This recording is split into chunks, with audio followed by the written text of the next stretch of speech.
2022. I also heartily welcome all the guests who are, in spite of their busy schedule, have accepted my invitation, our invitation, and they have come to make this event successful. International Women's Day is celebrated every year on 8th March.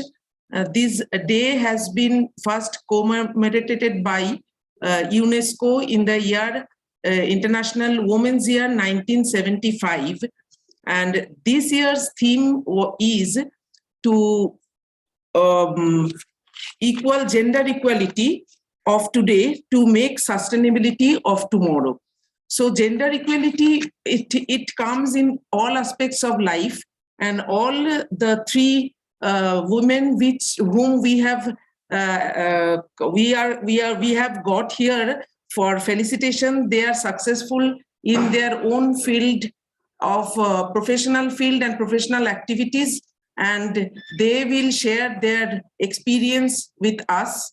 And I welcome each one of you for coming here and to make this event successful. This every year, India government also felicitate that Nari Shakti Puruskar. Every year, few women who are successful in their profession. This year also, like 15 women, they have been awarded by Government of India. And this has been celebrated in all colleges, universities, and all schools also, where the main theme or the main focus is made on empowerment of women. And this year's theme is in empowerment of women or gender equality in context with environment, climate, and disaster management. So the women or the girls are the leaders in this aspect also. So if we can empower women in different aspects of life, and then I think this will be sustainable tomorrow, and the entire nation will be benefited by the empowerment. Thank you. With these few words, I welcome once again, and I hand over this to the convener of this meeting, or this convener of this celebration. Thank you.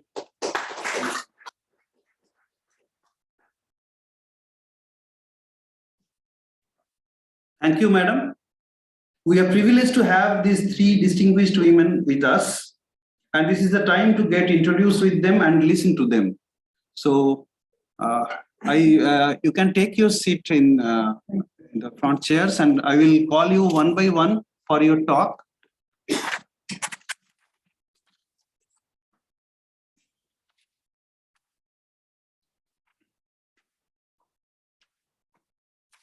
The first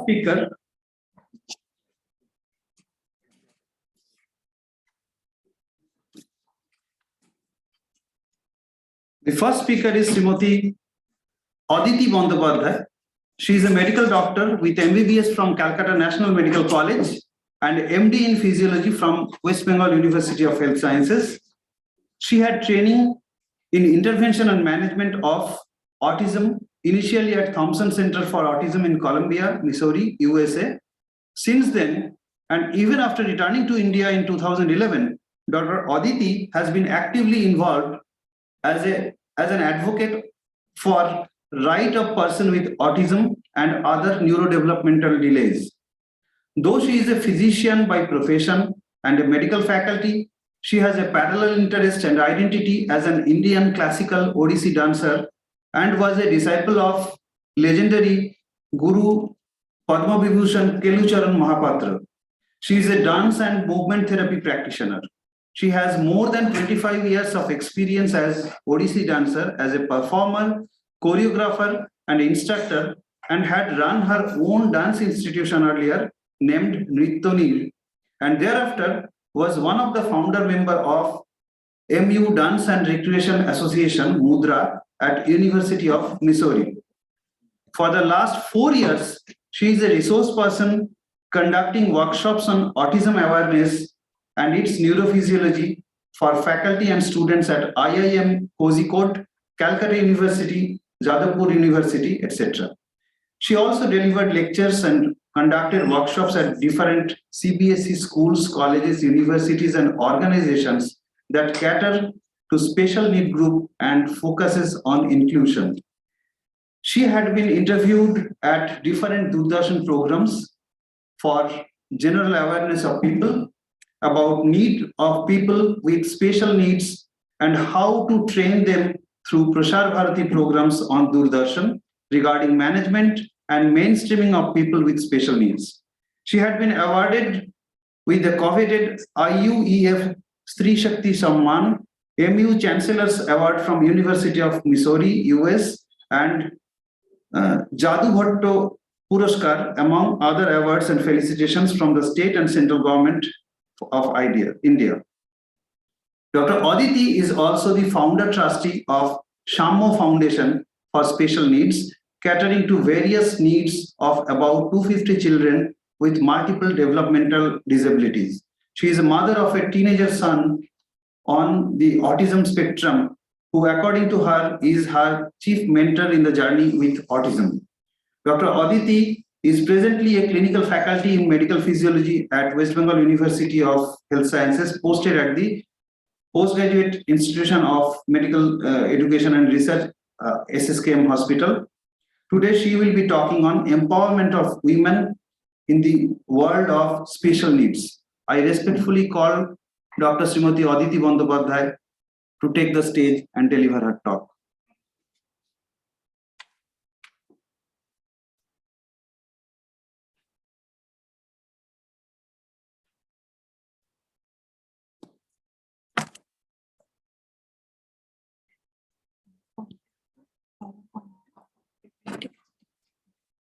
Namaskar. Good afternoon, all the dignitaries, Director Madam, the special guests. It's actually an honor and privilege for me to speak on this very special occasion about my experience in the world of special needs. It was a long introduction. Actually, I really I haven't done much work. I have really started the journey, though it's a journey which has been almost 12 years now in the field of special needs. When I started the journey, I had never planned it this way. It was way back when I was a final year medical student that I got introduced into this word, autism.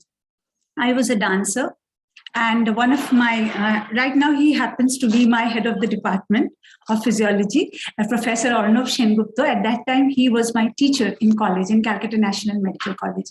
He once told me that, why don't you dance with our children? So at that time, I didn't have any idea that what did he mean by our children. So I went to, there was a playground just behind Acharya Prafulla Chandra Rai College in Jadavpur University. And in there, I saw a group of children playing, and they looked just like regular children. So I didn't know about it, and the sir said that they all have autism. So at that time, autism was an alien word to me, even as a final year medical student. I didn't know what it was. So then at that time, I was kind of learning, and I was a dancer. And somehow by being a medical student, I knew some of the issues which of developmental disabilities, not autism as specific, and I started working with them. And I realized that autism is a lot different than other groups of developmental challenges. It so happened that with time, I graduated, I went to US through marriage and to do my higher studies, and I started working at Thompson Center for Autism in Missouri, Columbia, Missouri. Why in today's context I'm bringing in my personal journey is because I realized over time that this journey is not different for women all across the globe. Just before, when I came to the dais, I was talking to Srimati Monideepa Banerjee, and when she said that, did you ever experience any difference in when you were growing up as a woman? No, certainly not, because the family that I came up was very supportive for me as a woman to study, to grow up, to have a career.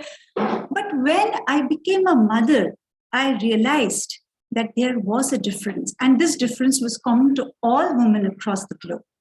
At Thompson Center, my work was to job shadow a pediatrician, Dr. Tracy Stroud, and I used to take history of mothers. I noticed, because it was in the Midwest of US, and there people, even if they can't afford an own residence, a home, they have to afford a car because there's no public transport. I used to see in trucks, they used to come with children, mothers, 5 or 6 children, and most of them had developmental disabilities. When I asked them that, why so many children? They said, we have children out of our spouses, our partners, and we were abandoned by all of them when they realized that the child is having a developmental disability. It was at that time that my son was also about 2 years old, and he was also showing those features of gross milestone delay. There was speech delay. He was not communicating. A child who apparently looks completely all right. I brought him a scooter and he just turned it upside down and started looking at the wheels by moving the wheels. I was calling him and I could relate a lot. But there was something else also going on at the background. Yes, today on Women's Day, I don't mind sharing this, that even at my home, there was a lot of issues with acceptance. Because they felt, because the other family members at my home, the father of the child, they felt that I was bringing autism home from Thompson Center. So I was asked not to go there and attend to other children because perhaps those features were being seen in my child because I was going to Thompson Center. So that was again a long story, a lot of struggle to get my child into interventions. And finally, I happened to give up there and come back home to my parents with my child. And the struggle started. When I came back here, I realized that when I was questioning myself that why me, then I realized that I'm not the only woman going through why me. Because when I speak about empowerment of women in the field of special needs, I don't only speak about those women who are born with the challenges of developmental disabilities or physical challenges. I'm also talking about those mothers, caregivers, in the families who are closely associated with these people. And I have brought a few pictures from one of my PowerPoints. This is the lady who had actually inspired me a lot when I was at the Thompson Center, Dr. Temple Grandin.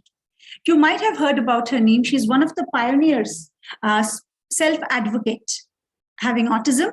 She has written a lot of books. She is a professor at Colorado State University and has 2 PhDs to her credit.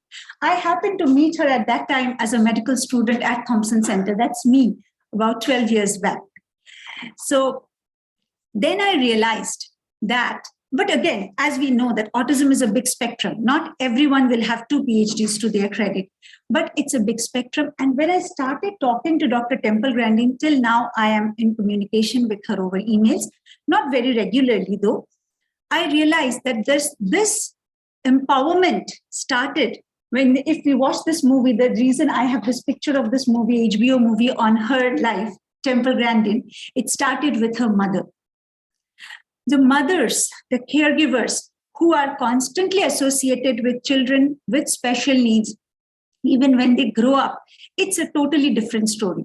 And here I again get back to my story while I'm relating to those mothers, because when I came back and I started working, I was doing 2 jobs. I was working in critical care, and I take great pride and pleasure in sharing that I had been working here at NICED 2 under Dr. Mamta Chawla Sarkar ma'am for 1 year as a research scientist 2 position.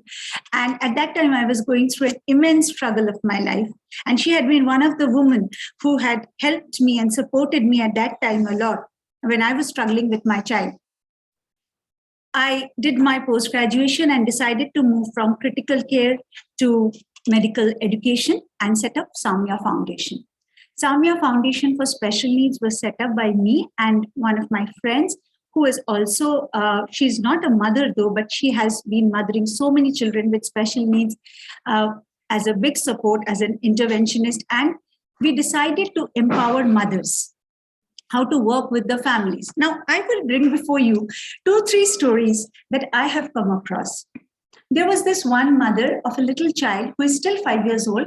She came to me one day, and I was working through dance and movement therapy, as already mentioned in my introduction, and my research area being neurophysiology of autism. So we have sessions of dance and movement therapy at our center at Samya Foundation.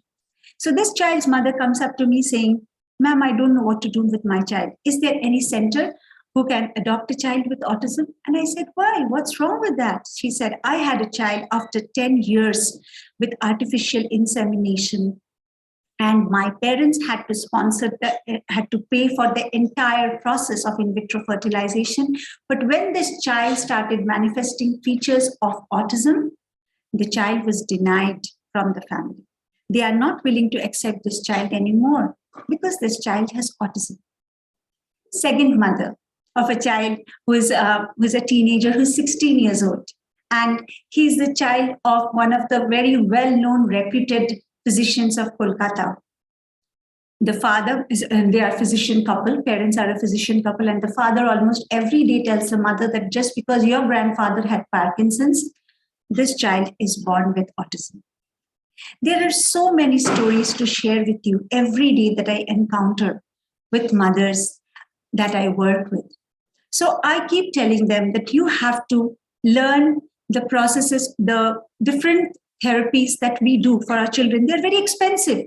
People who live with special needs, their families will know that how difficult it is to avail opportunities for therapies.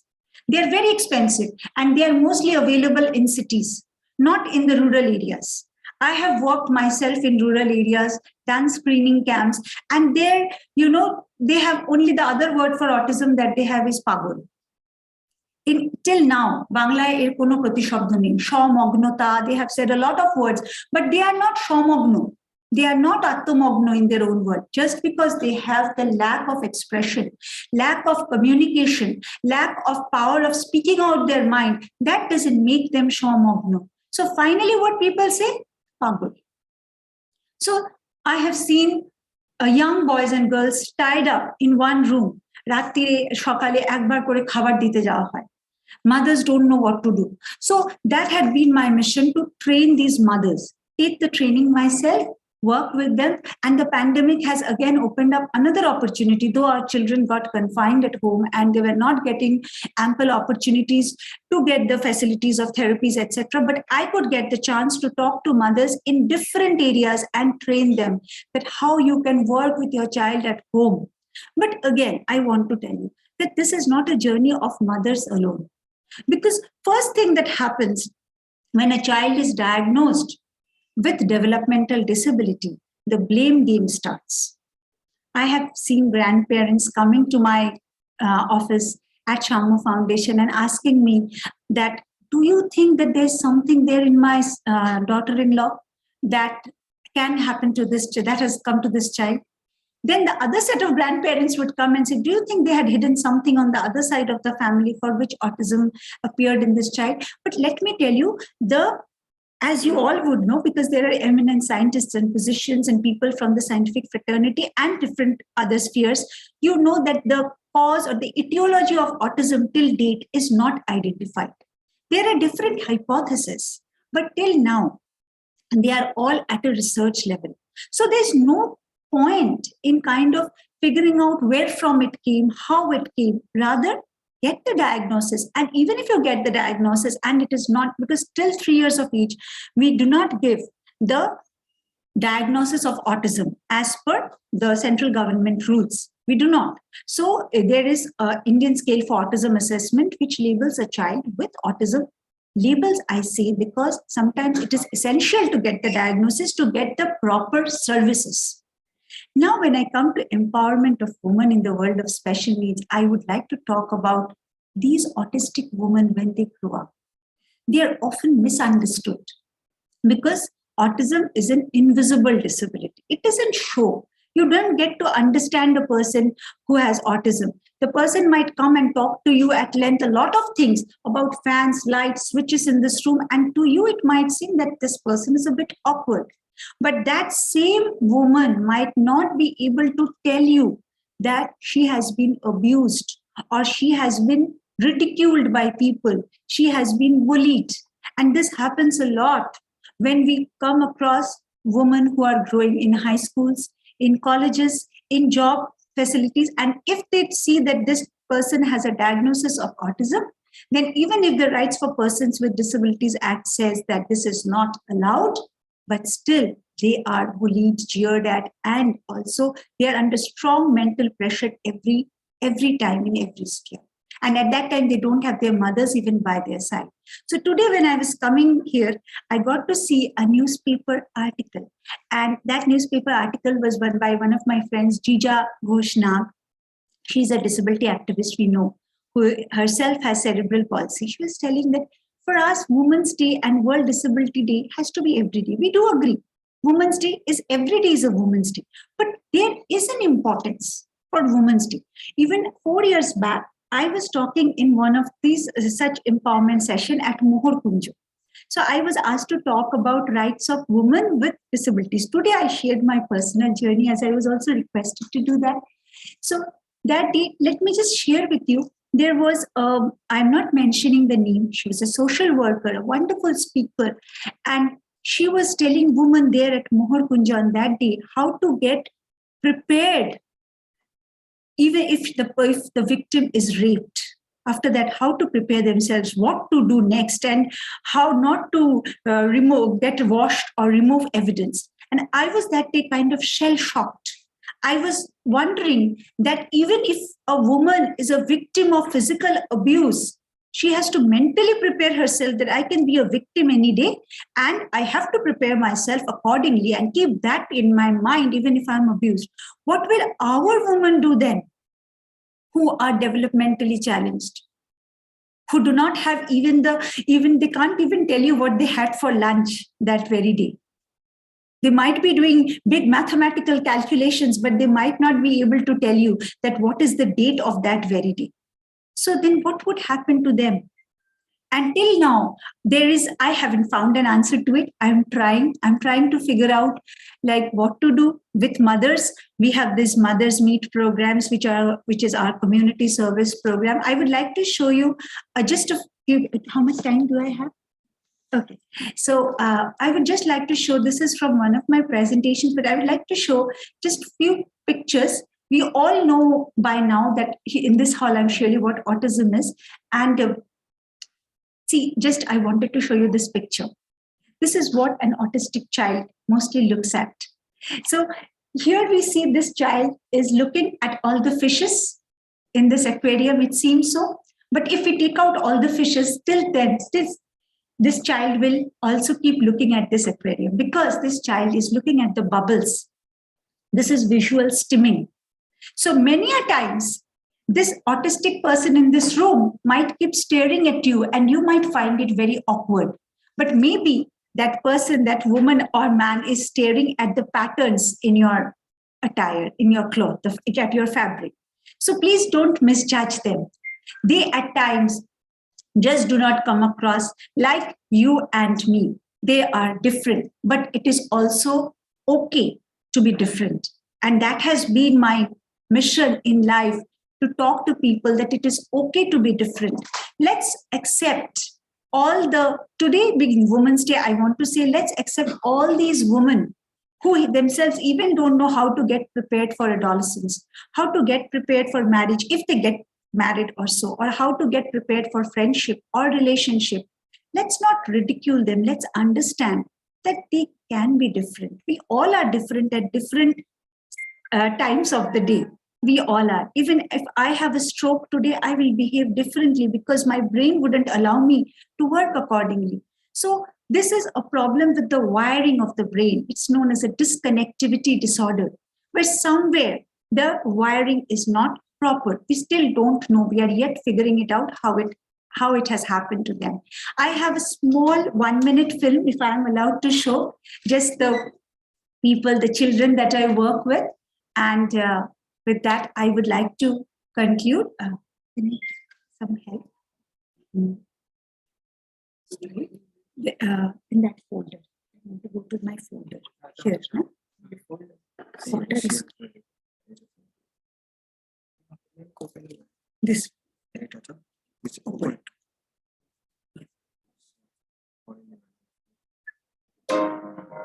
Can be shown. So this is a small documentary kind of movie that we work with through dance and movement therapy.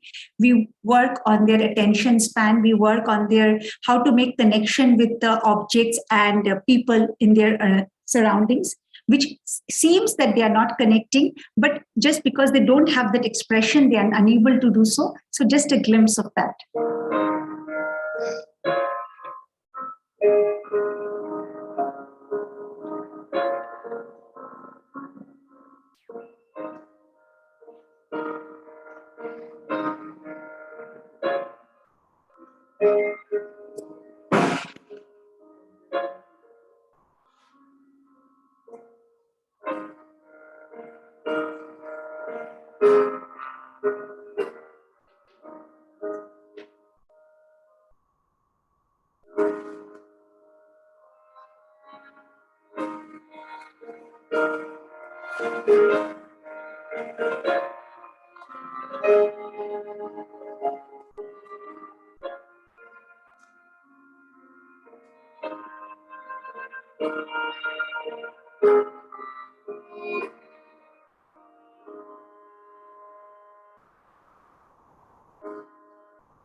These are mostly parent feedbacks. I wouldn't go into much details about it, but what I would like to mention also that the people who work with me, they are mostly also women, and they also have different groups, different kinds of developmental and physical disabilities. And I'm very happy to also share with you today the one who assists me. There was a young lady with a stick playing with a child. She has loss of central vision. And then again, on Women's Day, I would like to mention, she was abandoned by her husband at a very young age because the child was stillborn and she had retinal detachment due to eclampsia. But then she came to our center, she started working with the children, and yesterday she graduated as a certified dance and movement therapist from Tata Institute of Social Sciences.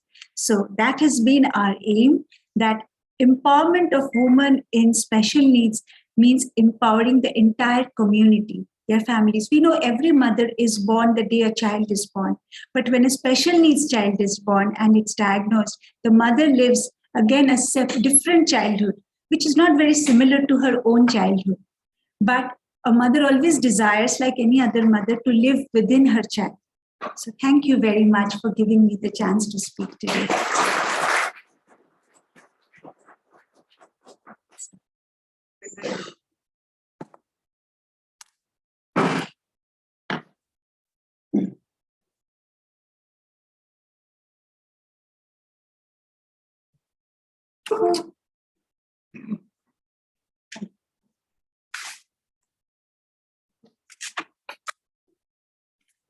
Thank you, Dr. Aditi, for your enlightening speech. You really made us emotional. Our next speaker is Srimati Shuktishita Bhattacharya. Srimati Bhattacharya is a very respected name in the administration of Government of West Bengal. She is the Special Secretary, Panchayat and Rural Development, Government of West Bengal. She had done some remarkable works under the department, and under her leadership, the department had been able to perform very nicely in the recent past. She had also worked earlier in the Department of Fisheries with a lot of success under the same government. I request Madam Bhattacharya to deliver her talk on the role of women in Panchayat and rural development.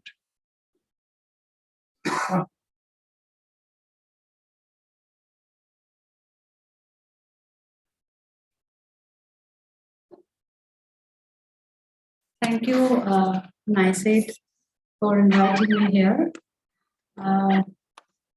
And after listening to a heart-rendering story by Dr. Aditi Bandyopadhyay, it's really very difficult even to speak, actually.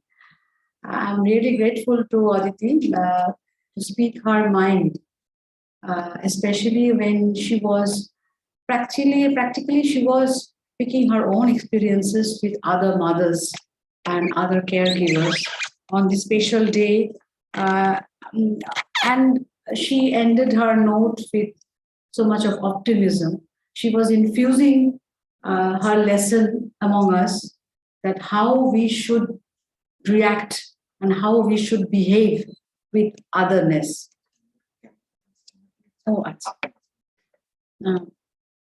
How we should react with the other and the whom we consider different. Actually, if kindly allow me to be bilingual, if কোনো অসুবিধে আশা করি নেই যদি মাঝে মাঝে বাংলায় চলে আসে। তো একটা জিনিস যেটা বলার চেষ্টা করছিলাম, আমাকে বলা হয়েছে পঞ্চায়েত দপ্তরের যে অভিজ্ঞতা। Actually, Panchayat, most of us maybe from urban areas, I suppose, among you. Few of you may be from villages, rural areas. And you must be knowing what Panchayat is. There are 3-tier structure in the PRI, the local self-government in rural areas. We have not followed what Gandhi had devised. He had envisaged, of course. Anyway, after the 73rd Amendment, PRI structures are working in India. Anyway, so Panchayat Department, according to the 73rd Amendment, each Panchayat, in 3 structures, Gram Panchayat, Panchayat Shomiti, and Zilla Parishad. In 3 tiers, each local self-government institution, they are constitutionally mandated to work for 29 subjects. 29 subjects pertaining to different sectors of development. One of them is public health, in which you are working. All the scientific minds and researchers, and the clinical part, etc., etc. And the public health means, of course, preventive and promotive health. তো এটার সঙ্গে সঙ্গে আমার মনে হয় এই public হেলথের মধ্যেই উইমেন্স ইস্যুটা আসা উচিত। আমি যে এই ডিপার্টমেন্টে পাবলিক হেলথটাও দেখি। পাশাপাশি এখন সেন্ট্রাল গভর্নমেন্টের একটা প্রোগ্রাম আছে which is called NRLM, national rural livelihood mission. অনেকে হয়তো জানবেন। This deals with self-help group activities. Self help group কথাটাও হয়তো আপনাদের অনেকের পরিচিত আছেন আপনারা। এখানে আরবান সেক্টরেও আছে, রুরাল সেক্টরেও আছে। Self help group of women special, what it is all about. আমাদের খুব প্রাচীন ধারণায় আমরা যখন মহাভারতের গল্প থেকে শুরু করতে পারি বা কৃষ্ণের গল্প থেকে শুরু করতে পারি, যে মেয়েরা গ্রামে একসঙ্গে জল ভরতে যেতেন নদীতে, পুকুরে, দিঘিতে। সেই যে একসঙ্গে জল ভরতে যেতেন, ওই একসঙ্গে জল ভরতে যেতে যেতে তারা তাদের সারা দিনের গল্পটা করতেন, কেননা অন্য কোনো সময় তারা একসঙ্গে হতে পারতেন না। এবং ওই সময় তারা তাদের বাড়ির শাশুড়ি ননদের লাঞ্ছনা গঞ্জনা অপমান এটাও বলতেন, আবার তাদের শিশুদের নিয়ে সমস্যা সেটাও বলতেন, তার স্বামীরা কতটা তাদের প্রতি অত্যাচার করেন সেটাও বলতেন। এটা আমাদের নানা রকম সাহিত্যে উঠে এসেছে, আমাদের মঙ্গল কাব্যে উঠে এসেছে, বৈষ্ণব পদাবলিতে উঠে এসেছে, রাধা তাঁর জল ভরতে যাওয়ার কাহিনী উঠে এসেছে।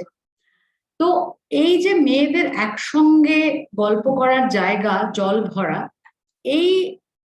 এই যে কনসর্ট সর্ট অফ ছিল, সেটা আস্তে আস্তে অনেক সময় সোশ্যাল অ্যাকশনের জায়গায় এসেছে আধুনিক সময়। মানে যেটা আজকে যে international women day which we are celebrating, যেটা 1857-এ 8 মার্চ শুরু হয়েছিল ইউনাইটেড স্টেটসে, সেটা হচ্ছে শ্রমিক মেয়েদের আন্দোলন ছিল। কিন্তু সেরকম প্রত্যেকটা দেশেই কিন্তু মেয়েরা নিজের মতো করে একটা কোথাও না কোথাও এরকম একটা প্ল্যাটফর্ম তৈরি করেছিলেন। সেটা আমাদের দেশে বিশেষভাবে স্বাধীনতা আন্দোলনের গল্প আমরা জানি, সেখানেও মেয়েরা তৈরি করেছিলেন। 19th সেঞ্চুরি থেকে শুরু হয়ে শেষের দিকে 20th সেঞ্চুরিতে বিশেষ করে গান্ধীজি নিজেই শুরু করেছিলেন। তারপরেও আমাদের ইন্ডিয়াতে শ্রমিক আন্দোলনে মেয়েরা বিশেষভাবে অংশগ্রহণ করেছেন, তার গল্প আমরা শুনেছি, তারা জেলে গেছেন। তো এইরকম ভাবে মেয়েদের গল্প ছিল যারা একসঙ্গে কাজ করেছেন, পলিটিক্যাল মুভমেন্টস করেছেন। তো সেলফ হেল্প গ্রুপ এই ব্যাপারটা বিশেষভাবে বাংলাদেশের গল্প আপনারা জানেন, মোহাম্মদ ইউনূসের গল্প যিনি ব্র্যাক করেছেন পরে, সেটা নিশ্চয়ই আপনারা শুনেছেন। আমাদের দেশে ইন্ডিয়াতেও এটা শুরু হয়েছিল 1980s এ, যখন মনে করা হয় যে এটা হয়তো 75 এর পরেই এটাকে ভাবা হয়েছিল, 1975 এ তারপরে। তো এই সেলফ হেল্প গ্রুপের মেয়েদের স্পেশালি সোশ্যাল অ্যাকশন ফোরাম হিসেবে এবং ওদের একটা ইকোনমিক এম্পাওয়ারমেন্টের জন্য ওদের ব্যাংকের লোনের মাধ্যমে ওরা এক ধরনের কাজ করতে পারেন, লাইভলিহুডের কাজ করতে পারেন। কারণ মেয়েরা সারাদিন যে কাজটা করেন, আমরা দেখেছি স্ট্যাটিস্টিশিয়ানস have given us ample examples and ample reports. The rural Indian woman, she works for 14 hours a day, 14 hours a day. মানে এটা ভাবতে পারি না আমরা, এবং এটাকে কিন্তু সেন্সাসে আমরা ওয়ার্ক হিসেবে মেন ওয়ার্কার বলে যে একটা থাকে, সেই ক্যাটাগরির মধ্যেও ধরা হয় না।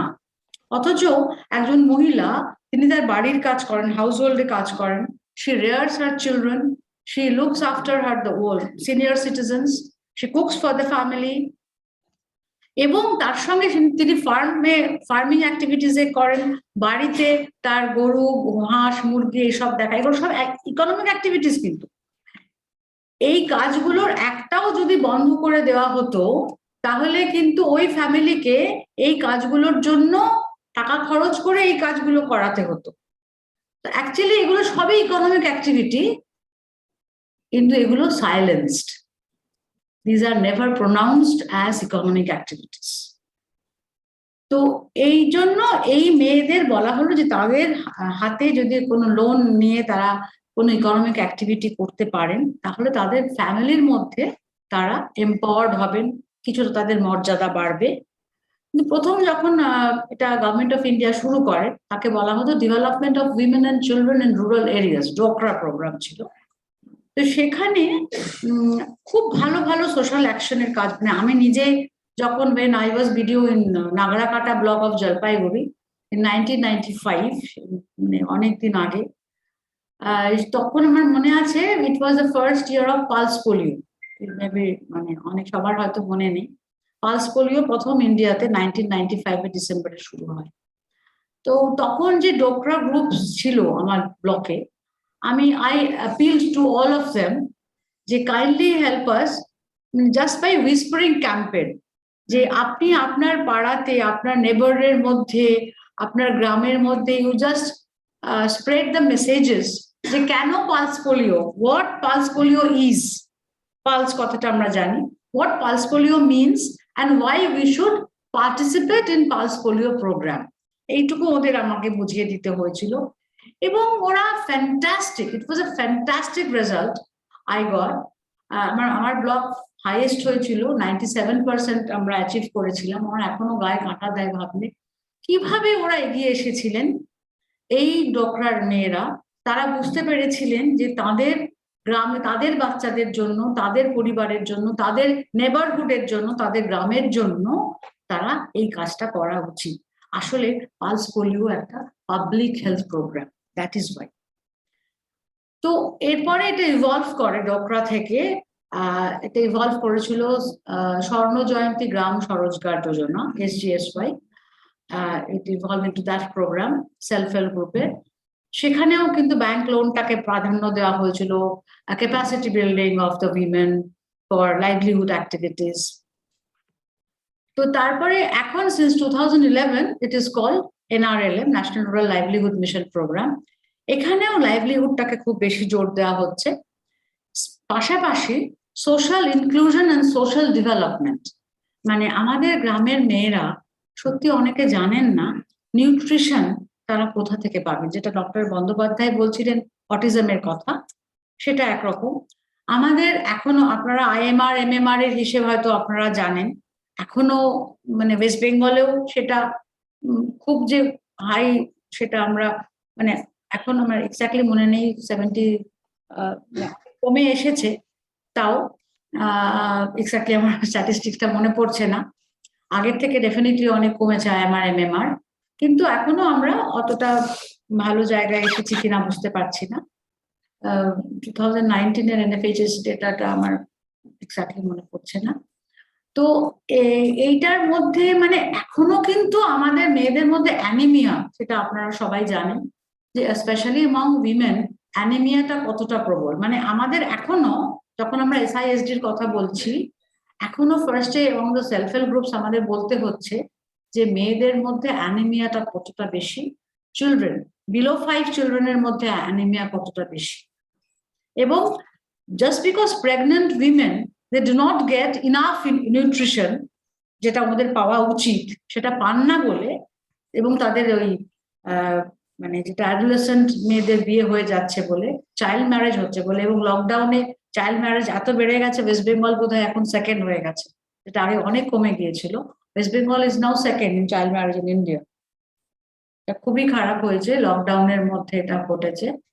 অ্যান্ড দিস থিং স্পেশালি এটাকে আমরা এখন মানে বিশাল চ্যালেঞ্জ আমাদের কাছে, যে কি করে আমরা এই anaemia specially among the pregnant women কি করে আমরা এটাকে মোকাবিলা করব, এটা আমাদের কাছে খুব বড় প্রশ্ন। তো এই জন্য উই আর মানে spreading the message of agri nutrition garden for each village, for each neighbourhood and for each family. Agri nutrition garden আমরা এটাই এখন প্রিচ করছি সব জায়গায়, যাতে করে মেয়েরা ওখান থেকে নিউট্রিশন পেতে পারেন এবং অন্তত প্রেগনেন্ট মেয়েরা এখান থেকে অ্যানিমিয়ার শিকার না হন। এটা আমাদের কাছে এখন খুবই বড় চ্যালেঞ্জ। আর এইটা যেটা মানে এমনি ছোট একটা গল্প বলছিলাম, আমার মেয়ে আমার আস্তে আস্তে বলছিলেন, যেটা সাধারণভাবে যেটা ম্যাডাম বন্দ্যোপাধ্যায় বলছিলেন যে মায়েরা বলতে পারেন না, they are still silenced. Just আমি একদম খুব বড় আই সার্জন যে তুই এসছিস না, বলছি যে ক্লাস 3-এ যে ফার্স্ট ইয়েটা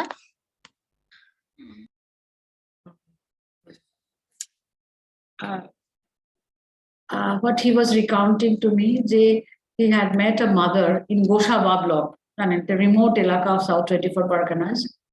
He met a mother who had a child with eye problems. মানে অ্যাকচুয়ালি ও বাচ্চাটার চোখে ইনজুরি হয়েছিল, হয়তো মানে রেটিনার কোনো আলসার হয়ে গিয়েছিল ইনজুরি থেকে। কিন্তু the mother couldn't speak when the mother was approached যে এবারে কি করা হবে, মানে আই সার্জন ওখানে রয়েছেন। The mother couldn't speak even. She was so confused. তো তারপরে বলা হলো যে someone suggested to let her talk to her husband over phone. Her husband was outside West Bengal and he was working elsewhere. So she could speak. She didn't have any phone of her own and she was made to speak with someone else's phone. And she was speaking to her husband and she got his consent যে তুমি বলতে পারো ডাক্তারকে কি করা, মানে operation হবে কিনা, একটা রেটিনাল ডিট্যাচমেন্ট হয়েছে বা হয় আলসার হয়েছে, তার জন্য কি ধরনের অপারেশন হতে হবে, করা যাবে কিনা, সেই কনসেন্টটা she availed from her husband. তারপরে she could speak. তো এটা হচ্ছে মানে our mother's predicament. এটা এই গল্পটা হচ্ছে just 3 or 4 years back. Still now there are thousands and lakhs of women in our rural West Bengal. আমি এটুকুই জানি because my experience pertains to West Bengal rural scenario.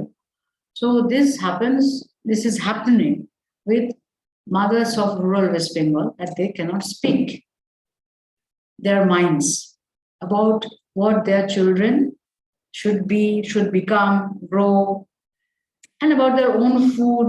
Even যেটা হচ্ছে about the girl children, এখনো আমাদের health ডিপার্টমেন্টের একটা special programme আপনারা জানেন হয়তো, যে অ্যাডোলেসেন্টদের একটা আয়রন, ফলিক অ্যাসিড সমস্ত দেওয়া হয়, বোধহয় মিনারেলস কিছু দেওয়া হয় স্পেশালি অ্যাডোলেসেন্ট গার্ল চিলড্রেনের মধ্যে থ্রু ICDS সেন্টার।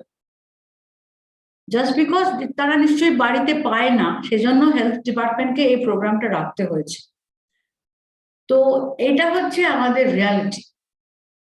তো আমরা চেষ্টা করছিলাম যে এই এডুকেশনটাকেই নিয়ে যেতে বারবার থ্রু সেলফ হেল্প গ্রুপ, যে no child marriage please, and nutrition, child ম্যারেজটা বন্ধ হলে, মানে এটা আমাদের এখনো বলতে হচ্ছে যে কেন চাইল্ড ম্যারেজ নয়, because your body is not yet formed এখন বাচ্চা হওয়াটা উচিত নয়, হলে তোমার বাচ্চাটা আন্ডারওয়েট হবে, এবং সেই বাচ্চা যে বাচ্চা জন্ম দেবে সেও আন্ডারওয়েট হবে, ভিশাস সার্কেল তৈরি হয়। তো সেইটা আমাদের এখনো বলতে হচ্ছে। তো এইটা নিয়েও আমরা কাজ করছি, এবং মানে সেই জন্য আমার মনে হয় যে this is our journey through our self help groups, আমরা চেষ্টা করছি। পাশাপাশি আবার এটাও রয়েছে লটস অফ সাকসেস স্টোরিজ। আমাদের মেয়েরা অনেক সুন্দর সুন্দর আর্টিফ্যাক্টস তৈরি করছে, তারা বিক্রি করছে, তাদের মেলায় আসছে, তাদের এক্সপোজার হচ্ছে, lots of products are being sold, এবং they are participating in fairs throughout India. মানে এখনো মেলা হচ্ছে, অ্যাট লাস্ট 3 স্টেটসে মেলা হচ্ছে, এবং ওদের প্রোডাক্টস গুলোকে আমরা নিয়ে বাইরে যাচ্ছি। প্রত্যেক বছর দিল্লিতে দে আর গেটিং ফেলিসিটেটেড। তো সেইগুলোও আছে, আবার এইটাও আছে। তো আমি ডক্টর বন্দ্যোপাধ্যায়ের মতো একটা অপটিমিজম নিয়ে শেষ করব যে লেট আস ট্রেড ফার্দার।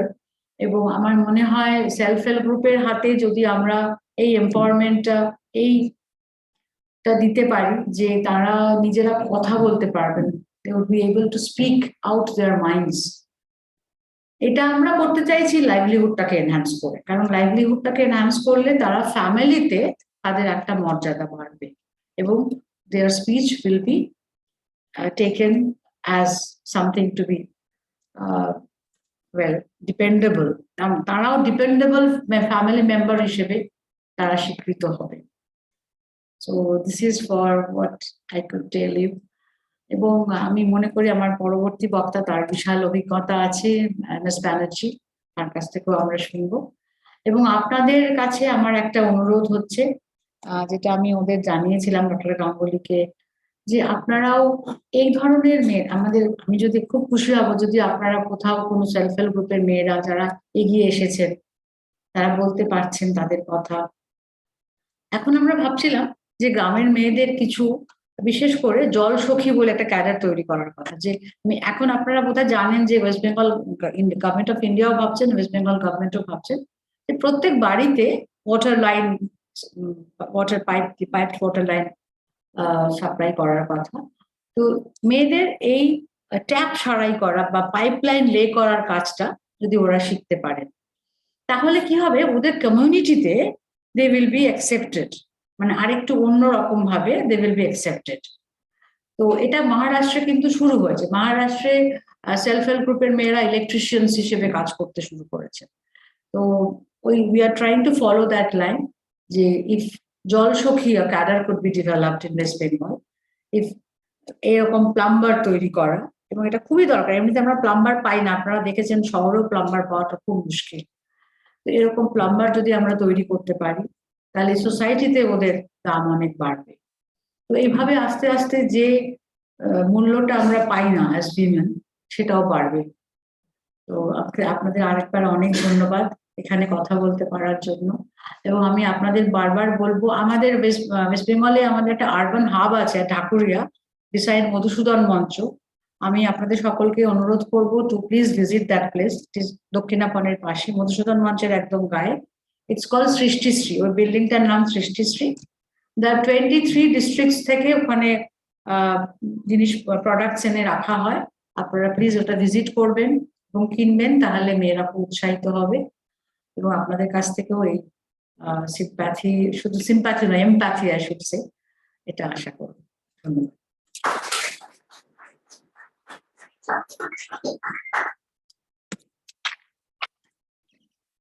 অনেক ধন্যবাদ ম্যাডাম আপনার এই অভিজ্ঞতা শেয়ার করার জন্য। Our last speaker and our next guest is Srimati Monideepa Banerjee.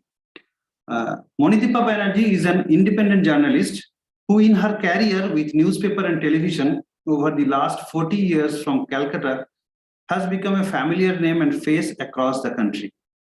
In the last 28 years as a journalist with NDTV, she has covered momentous events from the Maoist movement at Lalgarh to the sainthood of Mother Teresa at the Vatican. While her passion is covering political development, it doesn't end there. She has reported on burning issues that confront women and children, healthcare, certainly during the pandemic, and even on the vast and diverse cultural and social landscape of Bengal and the Northeast. She is a graduate of Lady Brabourne College, a Chevening Scholar from the UK, and a Fulbright Hubert H. Humphrey Fellow, during which she spent a year in US in 2001 to 2002, all of which contributed to making her an incisive but calm, fair and balanced journalist that has become brand Monideepa of today.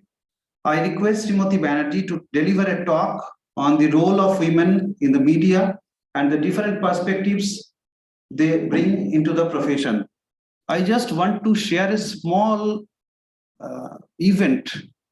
In 2001, there was an unknown fever epidemic in Siliguri and North Bengal. And probably that was one of the earliest reported Nipah virus outbreak. And people were dying like cats and dogs. I can remember one lady journalist from Star News went to cover that event. And that lady journalist in the deserted campus of North Bengal Medical College, she was roaming around in that campus to get some news, actual news of the from the site with two of her colleagues. And that time they met one young doctor, and the doctor is standing here as a scientist in front of them. And the world is really goal. So I request Monideepa madam to please come and share her experience.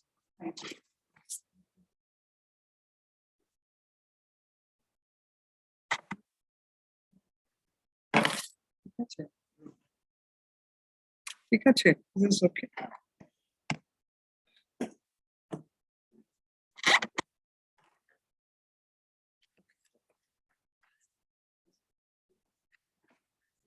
Thank you for having me here. Niced. And indeed, the world is small and it is round. And আপনি বললেন কি আপনার সঙ্গে দেখা হয়েছিল শিলিগুড়িতে I'm sorry আমার একদম মনে নেই, but I do remember the incident. আর এদিকে Dr. Shanta Dotto, thank you for having me. Also goes back to college, which I didn't know till I met her in 2020, I think, again. So it is a small and round world. And Madam Aditi, Dr. Aditi, I have to tell you that fellow traveler to Columbia, Missouri, I spent a semester over there for some time too. So it's a really small world. First of all, thank you for having me here. Kintu ami madam-er songe kotha bolchilam earlier, and that is, you know, every time I'm asked to speak on Women's Day about the challenges one has faced in becoming a journalist, or the challenges journalists that I know have faced, I really feel like a humbug. Karan, I feel that I'm immensely privileged, come from a middle class, upper middle class background, got the best education, the best opportunities. And really, I have so little to complain about in terms of bias against women or discrimination in the profession and so on. And yet, the curious thing is, despite this position of privilege, one runs into biases, and it's absolutely fascinating that even I can face them. I cannot even begin to imagine what other women, perhaps trying to pursue a career in journalism in other parts of this state and the country, are facing. আমি আপনাদের বলি কি, আমি যখন প্রথম apply করি to become a journalist, this was in 1982 or 3. তো তখন আমি একটাই কাগজ ছিল শহরে, and that was the Statesman. তো ওখানটা I found an ad saying Statesman required sub-editors on its news desk, and it called for applications. তো আমি মনের আনন্দে apply করলাম, how exciting. To apply kore, that was my first ever job application after graduating. And that was also the first time I received a pink slip. They said, sorry, we cannot consider taking you in Statesman because The job at the news desk requires night duty. সেই জন্য আমরা মহিলাদের night duty করতে নিই না। I was like stunned. আমি ভাবতেই পারতাম না, even in those days, given the privileged backgrounds that we had, কি এরকম একটা discrimination হতে পারে, কি মহিলাদের বাদ দেওয়া হলো। But then remember, at that time, আর্মিতেও মহিলারা ছিলেন না, নেভিতেও ছিলেন না, আর সাংবাদিকতা তো খুবই কম ছিল। Very few women in the business.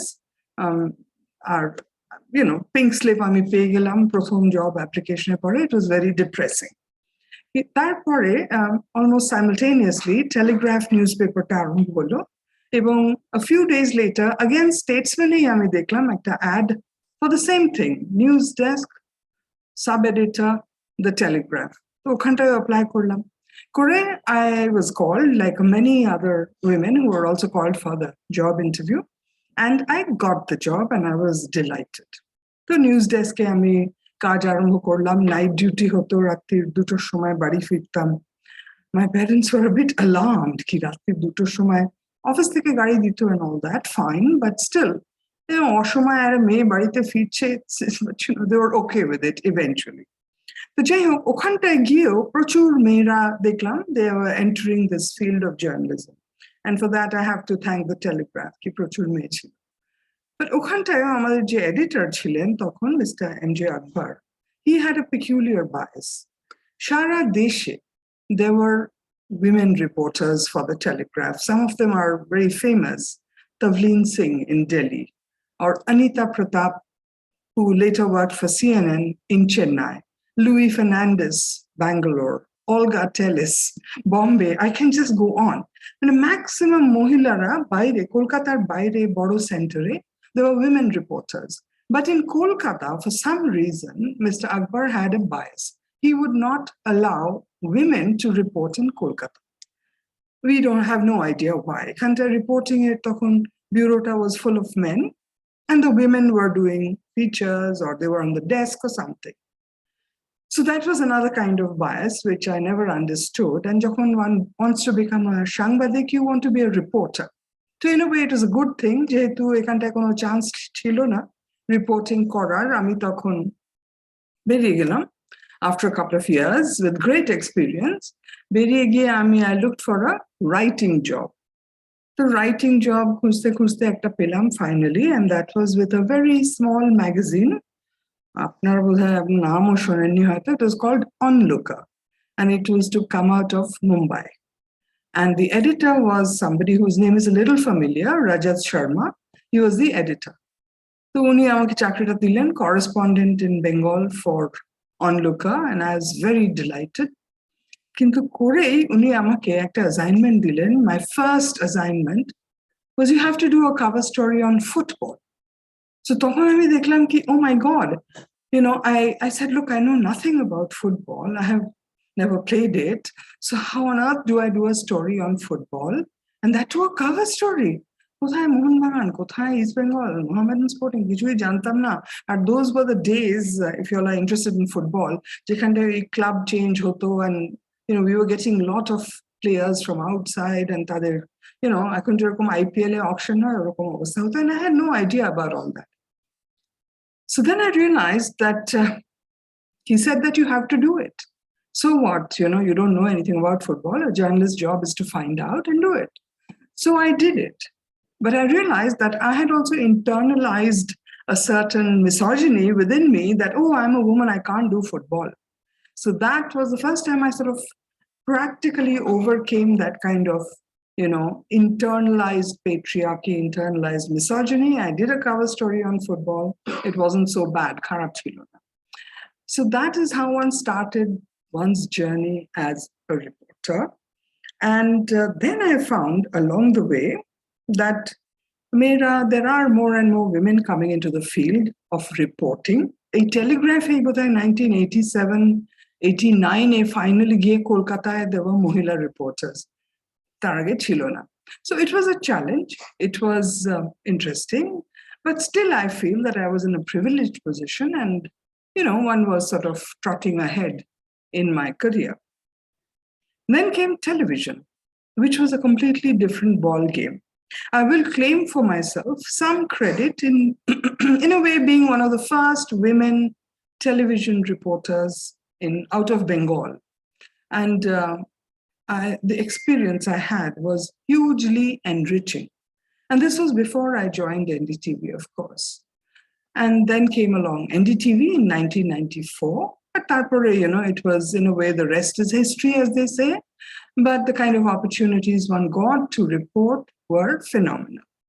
Kono bad bichar chilo na. You were expected to travel at the drop of a hat. Jokon ichha, jokon dorkar. I was out in the middle of the night, early in the morning, late at night. Happened. So whatever the requirement was, I tried to meet them. They were challenging. I had a little daughter. So, there's a whole business of bringing her up, making sure she went to school, got through class. It was very, very difficult, and it was easy, I will say.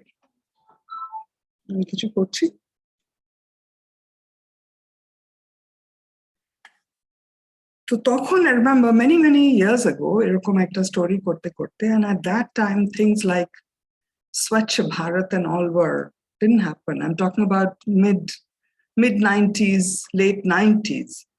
আর মনে আছে সেই গাড়ি করে কোথায় গ্রামে গঞ্জে দিয়ে ঘুরতে ঘুরতে I came across a village in which they were celebrating a toilet in every home. দেউলটি বলে গ্রামটার নাম ছিল, most probably in Mednipur, if I'm not mistaken. অনেক দিনের কথা. And I was delighted. And this, believe me, was like many years before this whole toilet campaign that we have right now. But I'm telling you about practical difficulties on the ground.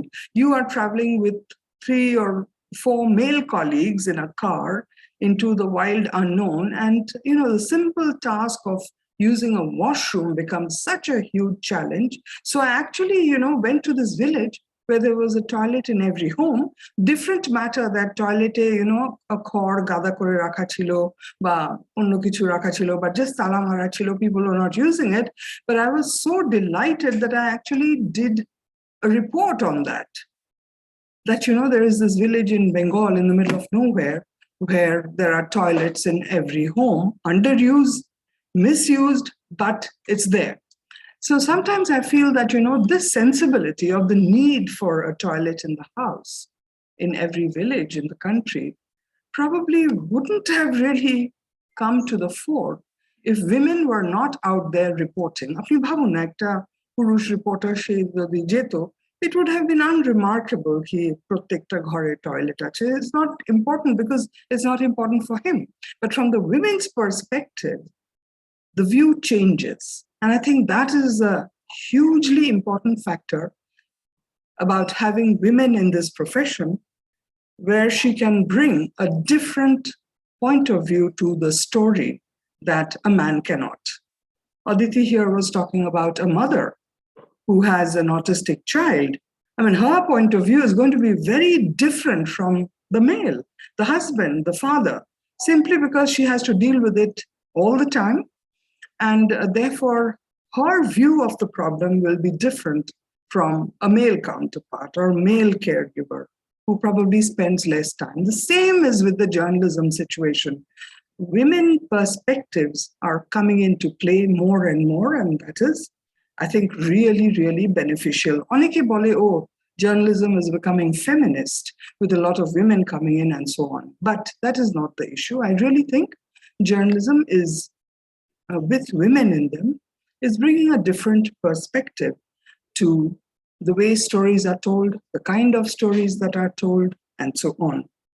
For instance, my former colleague, Barkhadat, she galo Kargile, and we all remember her interaction with that captain. What was his name? Namta ache kothay ekta amar. Yeah. So she, remember, interviewed that gentleman, the captain at Kargil. And I just remember him as Captain Dil Mange More.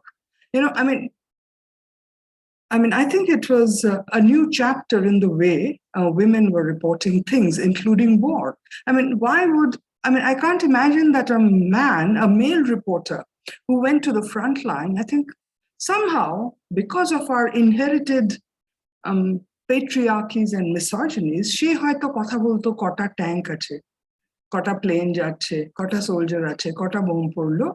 But there was Barkha bringing in a slightly feminine point of view and asking Captain Dilmange more about how he felt, his home, his family, what they said, what they thought.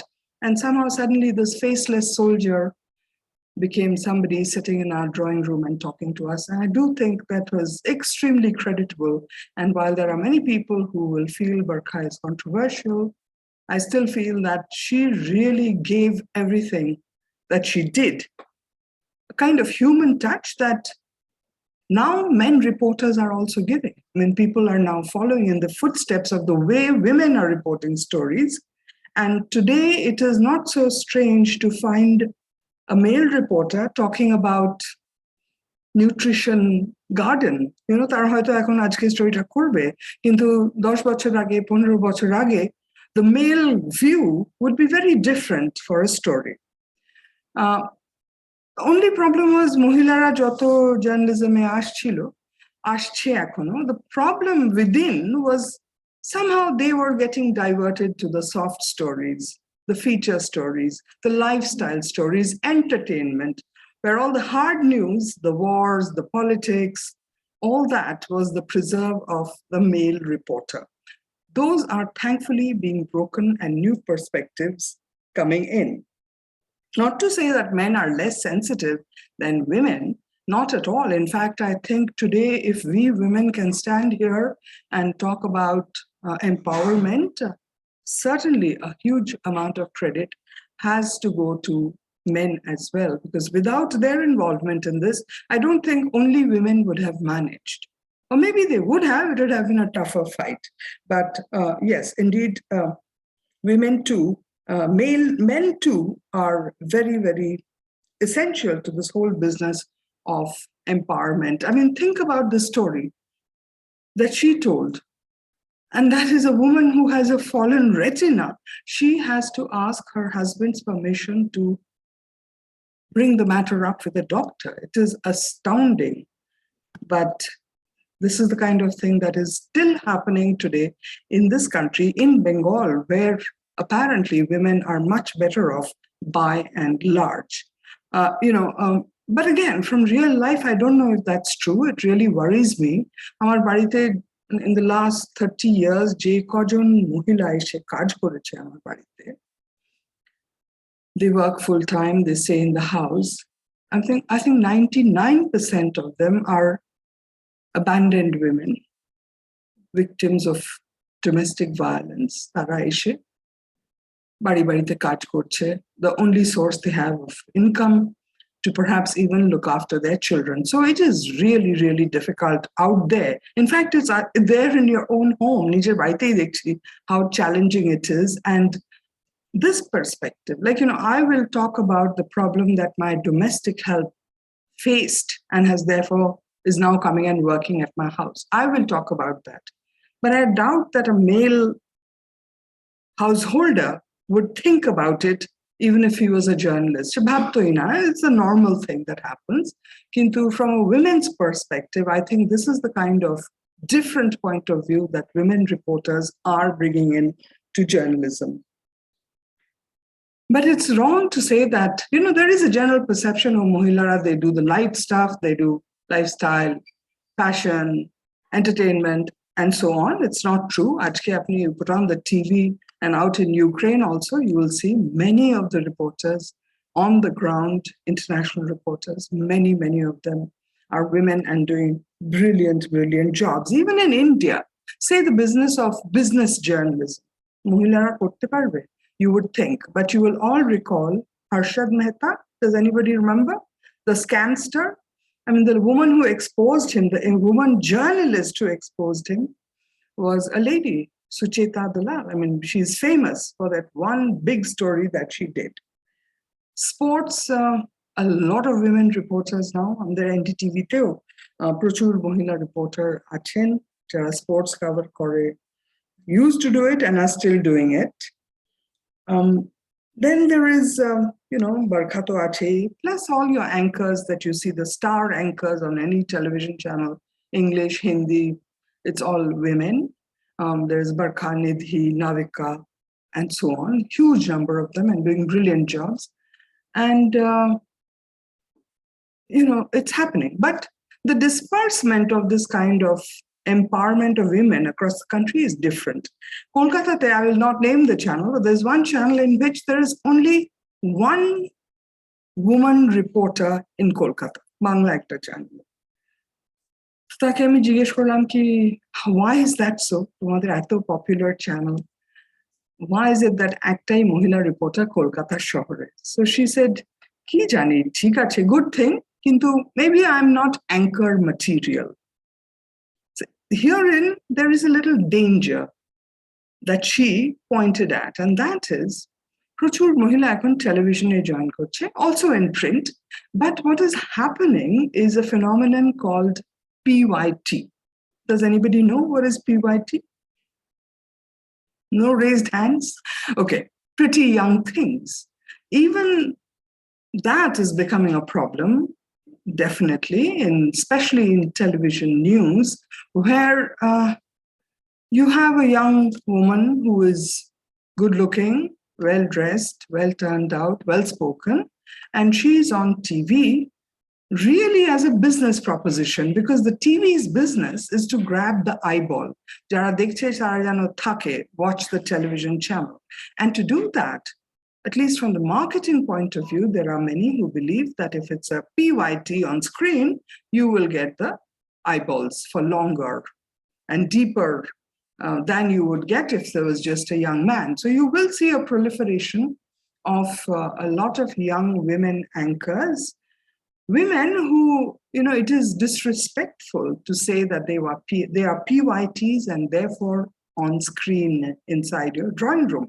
They have worked very hard to get where they have, but they are used as, eyeball grabbers in the business. And that is a little lurking danger that everybody in television certainly is aware of and on alert. Eta niye ekta kothabarta chole ki eta thik ki na, eta kottokhani, how much is all right and how much, where is the fine line that needs to not be crossed. Eta niye ekta televisione definitely chinta bhabna cholche. So what can I say? The most important thing that is happening, however, is women are coming into the profession. They are doing a great job. And it has all sort of pinnacled into a documentary that has been nominated for the Oscars this year. Does anybody know the name? No. It's a documentary called Writing with Fire. Eta nominate hoyeche for the Oscars. It's made in India. It is about a newspaper in Hindi at the moment, out of Uttar Pradesh somewhere, called Khabar Lahariya. And it is a newspaper for, I beg your pardon, by women, of women, and they report on everything. It's like a daily, regular newspaper. They have even started a digital space. They are digitally ekon report korche. All women's team, they are out there. A UP election, Darun cover korle. It was fabulous. A completely different perspective from exit poll related news coverage. Ekdom onno rokom. It was like they were going into homes of people, talking to them, and their questions were different. The answers they got were different. It's fabulous. Please take time out to watch. Khabar Lahariya, ekta completely all women's newspaper coming out of somewhere in Uttar Pradesh, Bundelkhand, I think.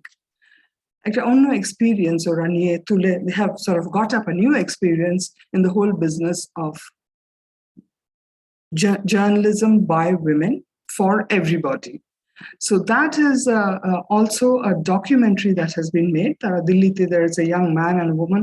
They have made this documentary, which has been nominated for the Oscars, already won a lot of awards. And, it is something that we should all watch out for and encourage, because I think journalism is safe in the hands of women and certainly men as well. But the more women journalists there are in the field, I feel better stories will be told and in a much better way. I really don't know what else to say on this, except to say that I remain very, very privileged, but very humbled by my experience as a journalist in Bengal and the Northeast for so many years. I will conclude today with a little story about a colleague who unfortunately passed away suddenly after a heart attack. It is a tribute to a man called Kamal Khan. She amader Hindi channel NDTV India bole je channelta ache okhante report korto from Lucknow. So on the night before he died, on the 7th of January, Rattire, he went on air and he talked about women and misogyny and patriarchy. And একটা মজার গল্প বললো, ওর একটা অদ্ভুত style ছিল, beautifully in Hindi to tell wonderful stories. And he told the story about how in 2010, in Lucknow, they were at a gathering of women protesters. And these women were BJP women, and they were very angry with Akhilesh Yadav, the chief minister at that time. And they were going to protest against him in a march.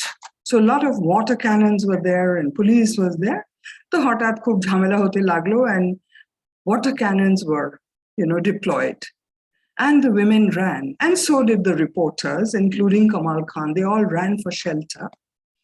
And they stood in a little driveway waiting for the water cannons to stop. So as they were waiting, Kamal Khan asked the women, that what is it you all were protesting and what do you want to do and why were you protesting? So the women said, and I'm going to say this in Hindi, so महिलाओं ने कहा कि हम मुख्यमंत्री को चूड़ियां भेंट करना चाहते हैं. I don't know if you understand the idiomatic use of this, but আমরা মুখ্যমন্ত্রী যে একটা পুরুষ তাকে আমরা চুড়ি পরাতে চাই. Why? Because he is useless. The words they used was nikara or nikamma. So nikara, nikamma mukhyamantri ko hum chudiya bhet karna chahte hain. So Kamal Khan asked, lekin chudiya kyun? So bola wo ekdam nikamma hai, nakara hai, bekar hai, usko chudiya pehnana hai. Then Kamal turned to the women and said, ki madam, to aap keh rahe hain jo nikamma hai, nikara hai, wo sab chudiya pehnti hain. And the women didn't have anything left to say because they were all wearing churis themselves. So, what does it tell you? No, not that women are the most misogynistic, most patriarchal, but that the whole thing is so internalized in each one of us. I am sure I have accidentally been patriarchal, misogynistic in my career. I'm sure I have been. Like I remember at one time I was asked to speak about the caste system somewhere. And here, as a privileged Brahmin in Kolkata and in Bengal, I said, in Bengal, there is really no caste system. I don't know, how many of you agree with that? Is there no caste system? And there is huge caste issues in Bengal. But out of my privileged position, I dismissed it. I said, nahi, pray, bolte gele, And till today, I feel such a fool for doing so from this privileged position that I cannot even explain how much I have tried to study and understand the system and how it works. You don't have to look far, just you see a matrimonial page and you know exactly what is going on. So with that, all I will say is that I'm very grateful that you all have sat and listened to me as a privileged journalist. If I may, as a guest on this occasion, suggest that next year, why don't you get this lady, Kavita Devi? She's the editor of this women's newspaper, Khabar Lahariya. Why maybe you should invite people like her to come and tell us about their struggles. And Dr. Dotto, please don't forget to invite me as audience on that day. Thank you very much.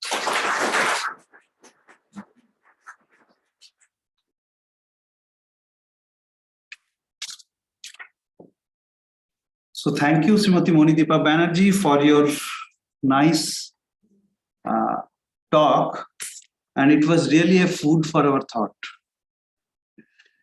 So now it is time to felicitate our honorable guests. And I will request our director, madam, to do the honor for them.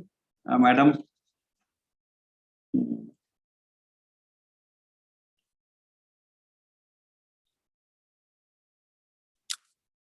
So I request Dr. Aditi Bandyopadhyay to come up on the dais.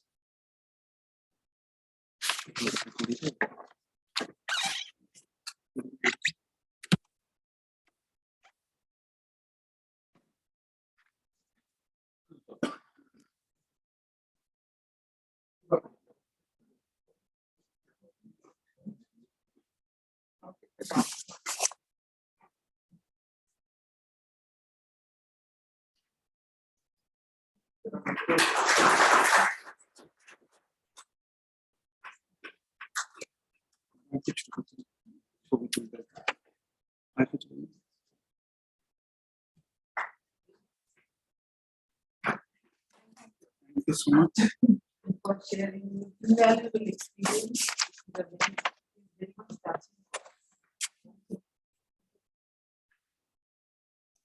I request Srimati Shuktishita Bhattacharya to come to the dais.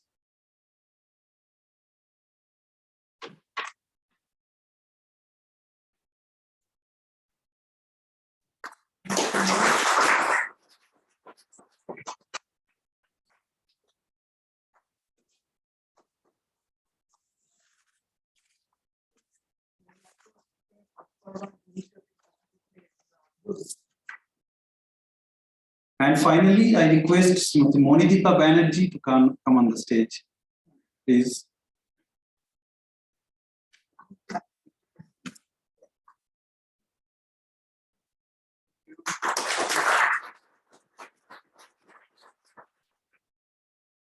We were classmates.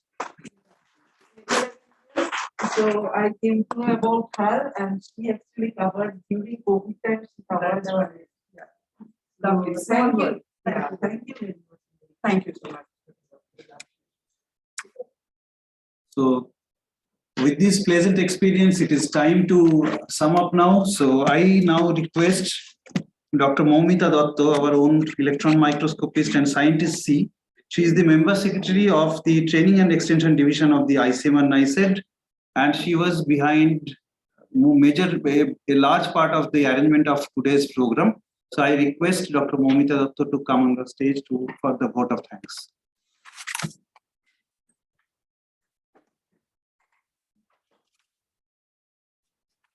Good afternoon, all. I would like to express my sincere thanks to all the dignitaries and special guests today for their valuable time to attend this program and sharing their views and experience with us and making this event happen.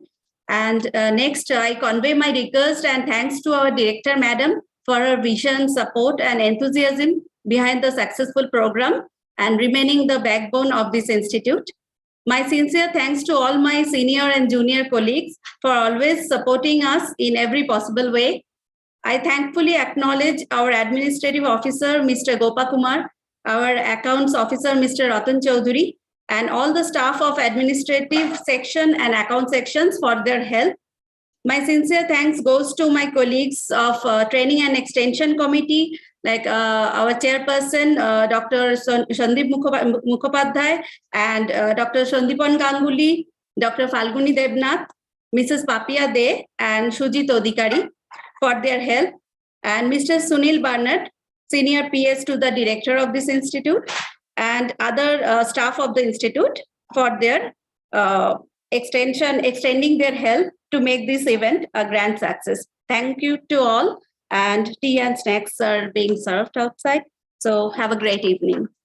Thank you.